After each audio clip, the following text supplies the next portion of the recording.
Kama kila aidha, kama ilivyosema vile vile, wa fil jahal, na ujinga, kabla almauti, kabla ya kufa kwake, mautul ahalihi, wamekufa watu wake, wa ajsaduhum, na miili yao, kabla alquburi, kabla ya kuwekwa kaburini.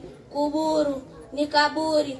Wa inna mraa, hakika mtu, lam yahya bil ilmi, asipokuwa hai kwa elimu, maitun, ni maiti. Walaisa Allahu, na hana mtu huyo, hata nushuri, hata katika siku ya malipo, nushuru, chochote katika malipo.